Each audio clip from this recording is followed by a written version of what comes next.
been one to back down from a fight. Neither. Tune in for 3 amazing shows. Circles back-to-back weekdays. Thanks for watching News 12 on your side.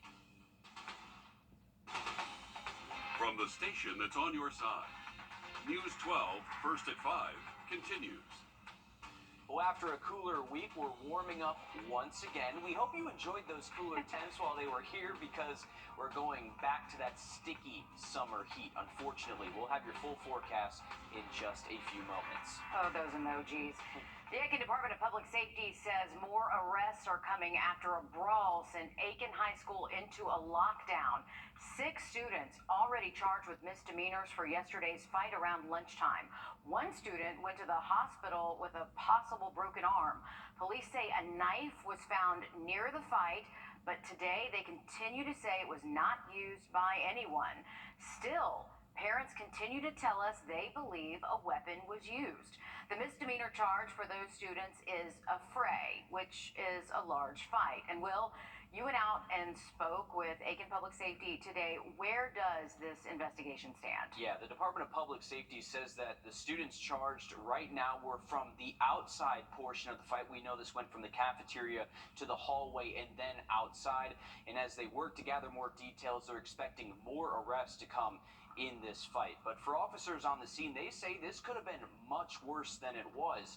Aiken Department of Public Safety says that they only have one full-time school resource officer at Aiken High School. When the fight started, that officer called for backup. Then several officers got to the school in just under 2 minutes. They say it's concerning to see this already happening this early in the school year. With this fight, rumors spread quickly about a gun and a knife being used in that fight. Officers address that issue today. The interviews we've done, nobody has told us they saw a gun. We haven't found a gun. We haven't found anybody that tells us they've seen a gun. They did find a knife later on in the area of the fight. Nobody was stabbed, nobody was cut. We don't know if it was involved in the fight or somebody just threw it down. Now, the biggest thing that Captain Sawyer's saying is that he wanted to stress this is that they really need the public's help with this kind of thing. They need parents and students to speak up who were there, witnesses, to describe what they saw, if anything, to help them figure out what happened and to continue on this investigation. Well, that's important because we're hearing from a lot of people who say their child was there, their child's friend was there. So really what they need to do is be telling what they're telling us to the police. Yeah, witnesses are so big in cases like this. So if you know something, if you see something, say something to law enforcement. Switching gears to weather now. Beautiful scene over Columbia County. We got blue sky there. Take a look at some storm chances increasing late in the weekend in just about 10 minutes. All right, thanks, Riley. In Richmond County, a former teacher is suing the school district. In the lawsuit, Dr. Vaughn Pouncey accuses the school district superintendent and assistant superintendent of pressuring her to pass failing students at Westside High School. Pouncey says she gave students multiple attempts to pass a British literature final exam. She says that she was repeatedly pressured to offer more attempts. The lawsuit says the assistant superintendent sent a letter to Pouncey with false allegations and a threat to report her to the Georgia Professional Standards Commission. In the lawsuit, it says the assistant superintendent never actually reported the allegations to the commission, but he did place them in her personnel file. The lawsuit says this was an attempt to stop her from getting another job in Richmond County schools. Pouncey is suing for damages, including lost wages. In North Augusta, progress is underway at the new public safety headquarters. The state-of-the-art facility broke ground in February on Georgia and Observatory Avenues. City leaders expect the new facility to take more than 2 years to complete by December 2025. The hope is this new central location will keep up with the growing city and growing public safety department. The growth of the city and the growth of our department, we're outgrowing everything we've got. All new on News 12 at 6 o'clock, our Taylor Martin digs into the details of this new headquarters and whether the cost to build has increased. Columbia County students are back in the classroom, but the school district is still searching for ways to fill its open positions for bus drivers and teachers. The school district says that they have enough bus drivers to cover every route, but they still want these open positions to be filled. On the teacher side of things, benefits are expanding for teachers, and more focus is going towards getting Georgia teachers to stay in Georgia. Coming up tonight, all new on News 12 at 6 o'clock, our Nick Veland takes a closer look at those vacancies. And new at 5, Wilkes County is down to one finalist to lead the school district. The Board of Education named Michelle Smith as the front runner to get the job this week. Now, Smith is on the Board of Education. She's been in that position since 2019. Have you bought your ticket yet? No, No, I've not me done neither. Yeah, because we're still here. But on the heels of a massive Powerball jackpot, Mega Millions, the jackpot now is at 1.3 billion. That would be pretty nice right now. Yeah, I get a ticket on the way home. It's now the game's second largest jackpot ever. And the largest was 1.5 billion back in 2018, and the winning ticket was sold in South Carolina. That's just stupid money. There's just a pretty good chance Yeah. here. Our State House reporter Abby Casoris made her way to some stores in the Peach State that have sold $1 million tickets in past drawings. This is one of the stores in Georgia where people feel there's a little bit of magic in the air. There have been 2 people that have won more than $1 million prize playing the Mega Millions jackpot. With every ticket, there's a little hope of what life might look like with a full bank account. It's so much. Sky's the limit with that. Antonio Green says when the Mega Millions jackpot gets big, he comes to this store to buy his ticket. Spend all that money, so you gotta help somebody. That's the main thing. Going back to college himself and giving back to his mom and dad. Hey, how you doing? Even without hitting it big, he's giving back to someone else. Oh, no. Well, I'm a single mom of 4. I can't afford it. He bought a ticket for the clerk, Portia Spence. In this world today, you don't find many good-hearted people like out there like that. It's a struggle every day, but I pray and God gets me through it somehow.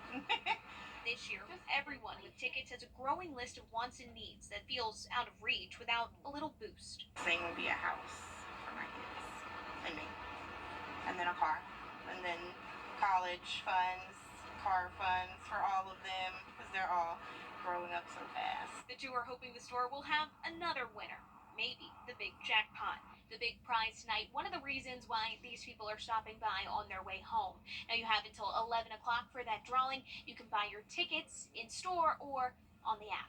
In Douglasville, I'm Abby Casoris. And it's incredible to me that one little slip of paper can change your life so quickly. It's amazing. Yeah, and if we're not here Monday, You guys know why. you'll know why. Not a bad thing. 1.3 billion? That's crazy.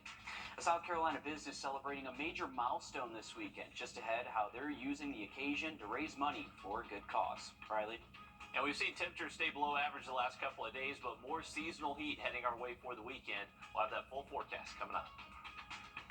It's tax-free weekend in South Carolina, but the twist this year is some of our local school districts are already back in the classroom. How it's impacting families coming up all new on News 12 at 6 o'clock. All the way through next week. Here's a full look at that 7-day forecast. So 90s all the way through next week, and looks like the humidity is going to allow a few storms to bubble up most afternoons past Saturday. All right, thanks, Riley. An upstate business celebrating a special anniversary this weekend, and this year it's significant for more ways than one. Myra Ruiz has the story of Tapestry and how it's raising money for a cause that hits close to home. Tapestry sits on the edge of downtown Clinton, becoming a women's boutique clothing store in 1986 in what used to be an old gas station. And we really strive to bring customer service, and we really work with the customer to boost their confidence and make them look their best for whatever life has come in their way. For Megan Knight, becoming the owner of Tapestry seemed to be something life had coming her way. And so I worked here through high school, and then I went to Clemson and would come back and work through my breaks. And then she offered me a job as a manager when I graduated Clemson, and then purchased the store a year from June, this past June. Buying the store from the woman who started it, Leslie Ann Jackson. Leslie Ann has been such a role model. She has been just an incredible person in my life. She is like a mother to me. I look up to her so much. She's a hard worker.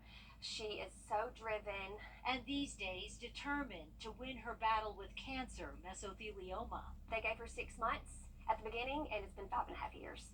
This weekend, Tapestry celebrates its 37th year in business with 2 days of sales, prizes, giveaways, and refreshments, keeping Leslie Ann in mind the whole time. So in her honor, we are going to be donating part of our proceeds from the sale this weekend to the Mesothelioma Foundation. The Mesothelioma Applied Research Foundation, which funds work to find a cure and better treatments for patients like Leslie Ann. She is the strongest person I know. And forever woven into this tapestry. In Clinton, Myra Ruiz, Fox Carolina News. And if you're interested in helping Tapestry fundraise, the store is a good hour and a half away from Augusta, but they have an online store as well. With football season kicking off in exactly 14 days, the defending state champion Thompson Bulldogs are scrimmaging the Evans Knights tonight. We'll hear from the Thompson head coach, Michael Youngblood, next in sports. The legend of Zaxby's Zaxby's. While they might be tough, preseason workouts are usually designed to get players both mentally and physically in shape before the start of the new year. News 12 Sports Director Dan Booth joins us now to tell us about the Thompson Bulldogs' new end-of-practice ritual designed to help them with their conditioning. Dan. Even after winning a state championship, the Thompson Bulldogs are hungry for more success, and one of the ways to keep that fire burning is to change something about their workout routine. Along the road to winning their first state championship in 2 decades, the Thompson Bulldogs played a total of 15 games last year. Thompson's conditioning played a big role in their ability to stay healthy and perform at the top of their game in the 4th quarter. In an effort to take their training to the next level, this offseason, head coach Michael Youngblood built a sand pit right next to their practice field, which is something he's been thinking about doing since he took over the program. Every year you're trying to add stuff to make it better. So we were able to get a 50-yard sand pit. It's 50 by 10. It's one of those things where we can go over there and do some resistance training, work on our quickness, work on our speed. And those are the things that we're trying to do for our kids so that, we can give them a little bit of an advantage. The defending state champs will be on the grass at the Brickyard tonight for a scrimmage against Evans. That scrimmage is scheduled to start at 7:30, and you can catch our full 30-minute interview with Coach Youngblood on the WRDW News 12 YouTube page. Ooh, if you've ever run on sand before. It's tough. That is tough. Hurts your feet too. Millions of people have cut the cable cord in recent years, choosing to stream from one of the live TV services like Hulu or YouTube TV. But there's a downside to streaming. It's nearly impossible to see what's going to be on TV. Our consumer tech reporter Jamie Tucker has found a solution. Not that long ago, people had the TV Guide. Remember that? A magazine that sat next to the television or the remote that showed you everything that was going to be on television that week. If you subscribe to Hulu or YouTube TV, you don't have that. Those services don't even have channel numbers, but there's an app for that. The TV Guide app does what the old TV Guide did, and more. You're asked to select all of the streaming services you subscribe to, like Netflix and HBO, then select some of your favorite shows so the app can give you recommendations, things you might like. The next time you open the app, you will see what's playing only on the channels and services you have. But when it comes to live television, the app has a very impressive TV listings page. You can also select a show to watch, and the app opens your streaming app so you can watch it on your device or cast it to your television. But the best thing about the TV Guide app is the live TV listings and what's coming on later. I haven't found a better way to do that. Swiping the screen lets you see a guide that goes on for days. This app is free for iPhones and iPads and Android devices. If you're a cord cutter, always wondering what's coming on this week, this is an app to watch. I'm Jamie Tucker, and TV Guide is the app of the day. All right, thank you for that, Jamie. We are looking at decent weather tomorrow. If you got a tea time, early tea time is definitely going to be better since we are expecting those highs back in the 90s tomorrow afternoon. And look at that 7-day forecast coming up. The Cygnus space stalled to the International Space Station. The International Space Station received a major supply delivery. The crew up there getting more than 8,000 pounds of supplies, including a new water dispenser that makes hot water. Take some showers, maybe get some tea. Have some coffee. There you go. Coffee, essential. Scientific equipment was also brought up, including human brain cells for a gene therapy experiment, and maybe most importantly, a memory drive with creative works from students all across the globe. It's like what you just said was way more important than Did hot we just water. say brain cells for the crew to enjoy? Yeah, no, brain cells for experiments, and then a memory drive Gotcha. with work With from brain students cells. all over the globe. Got it. But the brain and then the memory thing, Yeah. I see how that was.